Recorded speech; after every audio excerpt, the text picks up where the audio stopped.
Hi, my name is Adolfo Llamas and I'm a technical support engineer at ARX. This is the first video in a series where we'll be talking about how to use the ARX CoSign 30-day trial. Now, the first topic we're going to cover is how to verify that you have connectivity to the CoSign trial and what to check in case you don't. Now, let's get started. The first thing we want to do is go to Start and then All Programs and look for the ARX CoSign folder. In there, you should see CoSign control panel. Let's go ahead and open that. And as soon as that opens, we'll be able to tell right away if we have connectivity or not.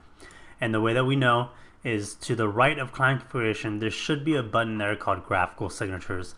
Now, it's not there, so that to us indicates that you do not have connectivity to the CoSign trial. So let's check the client configuration and see what's going on.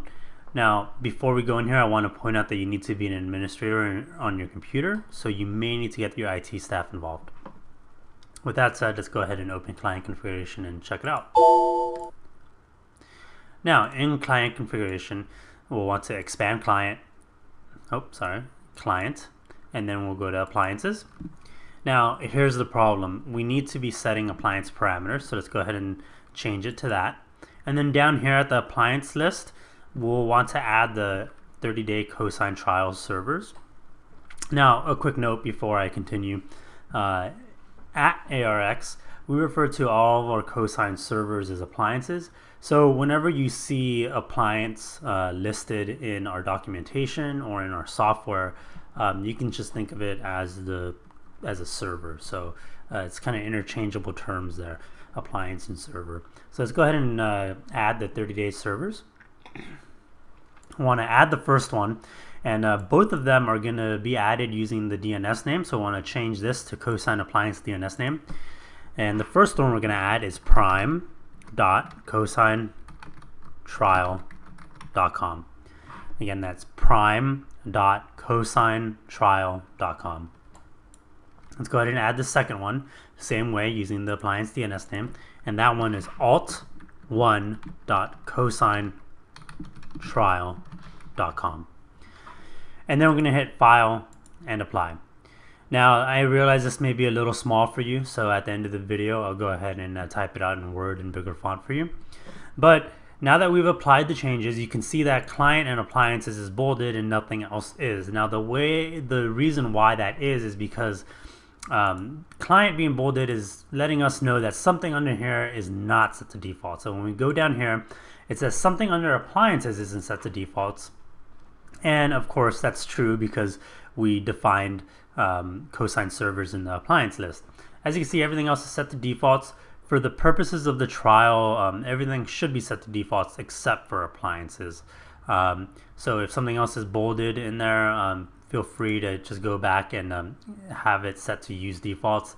A lot of these are kind of customizations and options, so a lot of it won't hurt if they're not at defaults, and you may be instructed to change it later depending on what you're trying to do, but to get a clean start, everything should be set to defaults except for appliances. Alright, so let's go ahead and close this out. Now you notice we have graphical signatures, but it's grayed out. What this means is that there are appliances that have been defined, but a connection has not fully been established. Now, this isn't a problem in my case because, and in your case, if you define the appliances, you're probably at the same screen. What you want to do is hit F5 on your keyboard. That will refresh the control panel, and it should hopefully be lit up for us now. So let's hit F5. Now, as you can see, it's clickable, which means we have a working connection to the CoSign trial servers.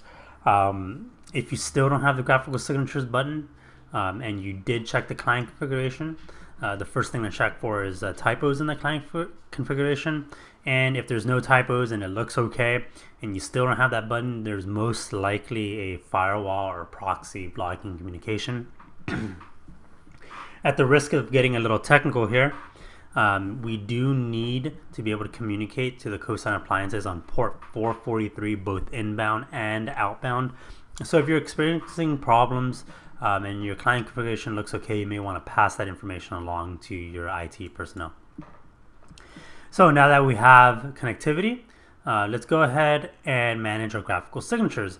So this utility, what it does is it allows us to upload scanned images of our signatures or graphics So we can use that when we sign. So let's go ahead and click graphical signatures. Now you'll notice that I already have some preloaded here. So what I'm going to do, so we get a clean slate, is I'm going to edit the signature, and I'm just going to delete these for you. And I'll show you what it looks like when you have none of the signatures defined. When you don't have any signatures, you'll get something like this. You'll show 1 out of 1 signatures, and it's a default auto-generated signature. Most people will want to scan in an image. So let me show you how to do that. Now, assuming you already have a scanned image of your signature, we're going to hit new signature, and then we're going to give it a name. I'm going to give it the name of ink. And then we're going to hit upload, making sure that this is still on image. And we're going to browse to the scanned image of my signature. Now, this is the same image you just saw earlier that I deleted. So I'm going to go ahead and hit save. It's going to re-upload it. It's letting me know that the image was originally too large and it was reduced, and it gives you a preview to confirm that it's still readable and not cropped in any odd way. So it looks okay to me. I'm going to go ahead and hit OK, and then hit it OK again. Now when we open up graphical signatures, we'll see it here. There it is. And now when we sign, we can use this one. Now for the purposes of these videos, I'm going to go ahead and add another type of signature just to show you. I'm going to call it ink 2, and I'm going to go ahead and use the create button here. Now in my case, I don't have an ePad or a similar device on my computer, but if you do have an ePad and you wanted to capture your signature much like you do every day at the grocery store, you would just select the ePad and then sign away. I'm going to demonstrate that using the mouse, so it's not going to be pretty.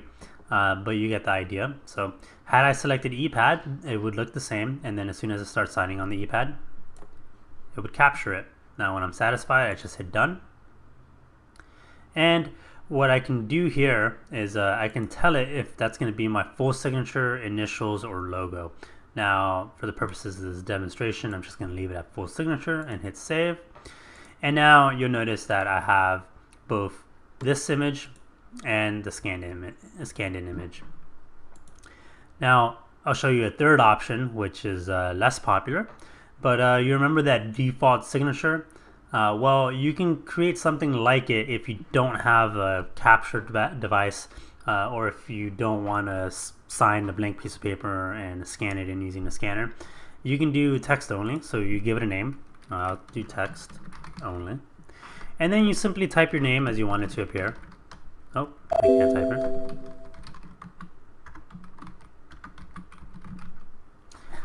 And we can go to the fonts and we can change the size, italics, bold, to anything you like. So we'll just leave it at this just for demonstration purposes. Oh, that's a little too big, isn't it? So what I'm going to do is I'm going to reduce the size. And there you go. Doesn't look too good, but good enough for the demo. So let's go ahead and hit save. And now you notice we have our scanned image, our captured image, and our text only image. And you're ready to go. From here on out, you can start using the CoSign trial. You can sign away. Stay tuned. The next videos are going to be signing in Word, Excel. Thanks for watching. I hope you enjoyed learning more about CoSign by ARX.